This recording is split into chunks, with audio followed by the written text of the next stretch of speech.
5,50,000 2,50,000 నాకే లెక్కలు రావంటే మీకు అంతకంటే రావే మరి అయ్యా, నాకే లెక్కలు రావు, మీకు అంతకంటే వస్తలేవు. అక్కడ మన ఆడబిడ్డలు సిగ్గుపడతారు. ఈ లెక్కన లెక్కలు కడితే సంసారం చేసినట్టే. మీరు 50,000 సంవత్సరానికి, 5 ఏళ్ళకు 2,50,000 ఇవ్వాలి. మరి 50% టైం అయిపోయింది. ఇప్పటికి ఎంత రావాలి మనకు? అరే మీకు లెక్కలు వచ్చినట్టు లేవు చక్కగా. 1,25,000 రూపాయలు రావాలి ఒక్కొక్క పెద్ద మనిషికి. వచ్చినాయా? మరి ఒక్కళ్ళకన్నా వచ్చినాయా ఈ రాష్ట్రంలో? రాలే. మన పిల్లలకి ఏం చెప్పిండు? 2 ఉద్యోగాలు ఊడగొట్టండి. కేసీఆర్ది, కేటీఆర్ది 2 ఉద్యోగాలు ఊడగొడితే మొదటి సంవత్సరంలోనే 2 లక్షల ఉద్యోగాలు ఇస్తానన్నాడు. ఇస్తా అన్నాడా లేదా? రాహుల్ గాంధీ అశోక్ నగర్లో వచ్చి ఛాయ్ తాగుకుంటా పోజులు కొట్టుకుంటా అక్కడ ఉన్న వాళ్ళందరూ నిరుద్యోగులను పిలుచుకొని చెప్పిండు కదా, 2 లక్షల ఉద్యోగాలు మొదటి సంవత్సరం ఇస్తా అన్నాడు. ఇచ్చిండా? ఇప్పటివరకు 4,000 ఉద్యోగాలు కూడా ఇవ్వలే. ఇంకొక మాట చెప్పిండు, ఉద్యోగం లేని పిల్లగాళ్ళందరికీ నెలకు 4,000 రూపాయల నిరుద్యోగ భృతి ఇస్తా అన్నాడు. మరి సంవత్సరానికి ఎంత ఇవ్వాలి? 4,000 నెలకు చొప్పున. మీరు బాగా డల్ ఉన్నారు లెక్కలలో.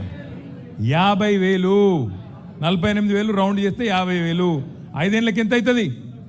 2,50,000. మరి సగం టైం అయింది. ఎంత ఇవ్వాలి ఇప్పటికీ? ఒక్కనికన్నా ఇచ్చిండా? ఇక మా ఆడబిడ్డలకు వాగ్దానం చేసిండు, అత్తకు 4,000, కోడలకు 4,000, కోడలకు 2,500. మరి 2,500 నెలకంటే 12 నెలలకు ఎంత అవుతుంది? మీరు బాగా డల్లున్నారా మ్యాథ్స్లో? వీళ్ళందరినీ అన్న లెక్కల పంతులు పెట్టి సిన్న లాభం లేదు వీళ్ళతో. అరే 30,000 రా అయ్యా, 2,500 ఇంటూ 12 అంటే 30,000. హైదరాబాద్ వాళ్ళు నేను తేజ్ ఉన్నారు అనుకున్నాను, డల్ ఉంటారు అనుకోలే. 30,000 అంటే 5 ఏళ్ళకి ఎంత ఇవ్వాలి? 1,50,000 ఇవ్వాలి. ఇప్పటికి ఎంత రావాలి? 75,000 రావాలి. వచ్చినాయి వాళ్ళకన్నా 75,000? నేను ఇవ్వాలి. అందుకే ఖైరతాబాద్ నియోజకవర్గం మా తమ్ముళ్ళు, మా అన్నలు, మా అక్కలు, చెల్లెల సమక్షంలో చెప్తున్నా, రేవంత్ రెడ్డి నువ్వు చెప్తున్నావు కదా 1,00,00,000 మంది మహిళల్ని కోటీశ్వరులు చేస్తా అంటుండు రేవంత్ రెడ్డి.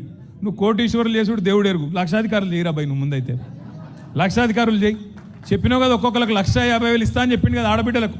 నువ్వు 1,50,000 రూపాయలు కింద 1,00,00,000 మంది ఆడబిడ్డలకు ఇస్తే నేను రాజీనామా చేసి పోతా అని చెప్పి రేవంత్ రెడ్డి గారికి నేను చెప్తా ఉన్నాను. నీ బాధ ఏంది?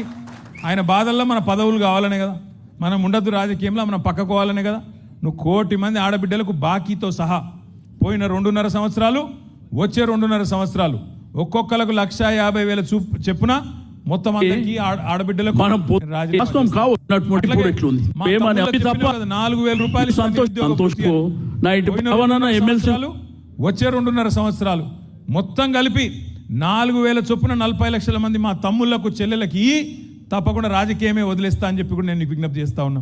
ఎందుకు చెప్తున్నా అంటే, మో చేతికి బెల్లం పెట్టిండు, ఆగం చేసిండు, పోయి కుర్చీలో కూర్చున్నాడు.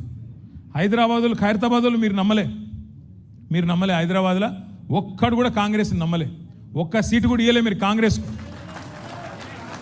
మీరెవరైనా నాగేందర్ కోటేసినారు? నాగేందర్కి వేయలే, కేసీఆర్ మీరంతా మాకు తెలుసు. నాగేందర్ చూసి ఓడెత్తాడు, నాగేందర్ని చూసి ఓటెత్తి మొత్తం నాకేస్తాడు, తెలియదా మనకు? నాకేసిండు అన్నట్టే. అట్లే జరిగింది. కానీ కేసీఆర్ గెలవాలి కదా. ఈయన సక్కటోడు కాకపోయినా కేసీఆర్ గారు ముఖ్యమంత్రి అవుతారు కదా ఎమ్మెల్యే గెలిస్తే అని చెప్పి ఓటేసిరు. సరే ఆయన వేయండు, రేవంత్ రెడ్డి సంకల కూర్చున్నాడు, ఇవాళ పెద్ద పెద్ద మాటలు చెప్తున్నాడు. నేను ఒకటే మిమ్మల్ని అందరినీ ప్రార్థించేది, మిమ్మల్ని అందరినీ కోరేది, ఖైరతాబాద్లో 2 సార్లు గులాబీ జెండా ఎగిరేసినాం. 2018లో, 2023లో శ్రీనివాస్ యాదవ్ గారు చెప్పినట్టు మళ్ళీ 2028లో కూడా ఎగిరేద్దామా? పక్కానా? పక్కా అంటే మా లేడీస్ కూడా గట్టిగా చెప్పాలి. పక్కానా? పక్కా అంటే ఏం చేయాలో నేను చెప్తా ఇక. ఎందుకంటే ఇప్పుడు చంద్రునికి కూడా చంద్రగ్రహణం అనేది పడుతుంది. కొద్ది కాలం మబ్బులు వెనుకోపోతాడు చంద్రుడు కూడా. గట్లనే మన సారు కూడా, కేసీఆర్ గారు కూడా ప్రస్తుతం తాత్కాలికంగా మనం సార్ పక్కకు కూర్చున్నాడు, ఇక ఈయన నడుపుతున్నాడు పెద్ద మనిషి. ఇక ఆయన గట్టిగా అడిగినావు అనుకో, ఏమైన పేరు రేవంత్ రెడ్డి గారు, మరి ఏం సంగతి నువ్వు చెప్తీవి కదా, 100 రోజుల్లోనే 6 గ్యారంటీలను నరికితీవి కదా, ఏమైంది రేవంత్ రెడ్డి గారు అంటే ఈ మధ్యన కొత్త డైలాగ్ పెట్టుకున్నాడు. ఏమంటుండు? మన ఆదిలాబాద్ పోయి చెప్తున్నాడు, అవునా నాకు తెలియక అడుగుతా, ఎంత పెద్ద కండలు తిరిగిన పైల్వానైనా 3 నెలలనే పిల్లలు పుట్టిస్తాడా? నీవో మాకు తెలియపాయ ఇది ఏది 3 నెలల్లో పిల్లలు పుట్టారని మాకు తెలియదు. ఇక్కడ లగ్గాలు కాలే, పిల్లల్ని కాలే, మాకు తెలియదు పిల్లలు పుట్టరు.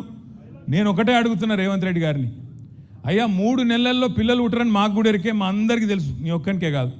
కానీ మరి 30 నెలల్లో కూడా పిల్లలు ఉట్టకపోతే నిన్నేమని పిలవాలరా భయ్, నాకు తెలియక అడుగుతున్నా. 3 నెలల్లో ఉట్టరు, ఓకే, నువ్వే నరుకుతావు కదా 3 నెలల్లో ఇది ఇస్తా అది ఇస్తా అల్లం ఇస్తా బెల్లం ఇస్తా అని. మరి 30 నెలలు ఒడిచిపోయాయి కదా, 100 రోజులు అంటేవి 900 రోజులు ఒడిచిపోయాయి. నువ్వేం చెయ్యకపోతివి. గట్టిగా అడిగినావు అనుకో ఏమన్నా అంటే, ఇంతకుముందు మా అన్న చెప్పిండు సీనన్న, లాగుల తొండలు ఇడుస్తా, గుడ్లు వీకి గోటిలాడతా, పేగులు తీసి మెడలు వేసుకుంటా. పేగులు మెడలు వేసుకునేది ఏంది నాకు అర్థం కాదు. మన బోటి కొట్టేటోడు కూడా వేసుకోడు. వీడు ముఖ్యమంత్రి, ఈ మాటలు మాట్లాడితే ఏమనాలి చెప్పు. పేగులు మెడలు వేసుకుంటా, ఎవరు వేసుకుంటావు? చూసినాం నిన్న. ఎంత దుర్మార్గుడు అంటే సొంత పార్టీలోనే వెన్నుపోటు ఓడిచిండు. ఆమె ఒక ఆమె ఉండే పాపం, పెద్ద మనిషి, మీనాక్షి నటరాజన్ అని, కొద్దిగా నిజాయితీ గల మనిషి, రాహుల్ గాంధీ నమ్మిన బంటు. ఆమెను వీడు లంగున్నాడు, వీడు జర చూడు అని చెప్పి పంపించిండు రాహుల్ గాంధీ. ఆమె కొద్దిగా చూసింది, వీడు భూములు అమ్ముకుంటా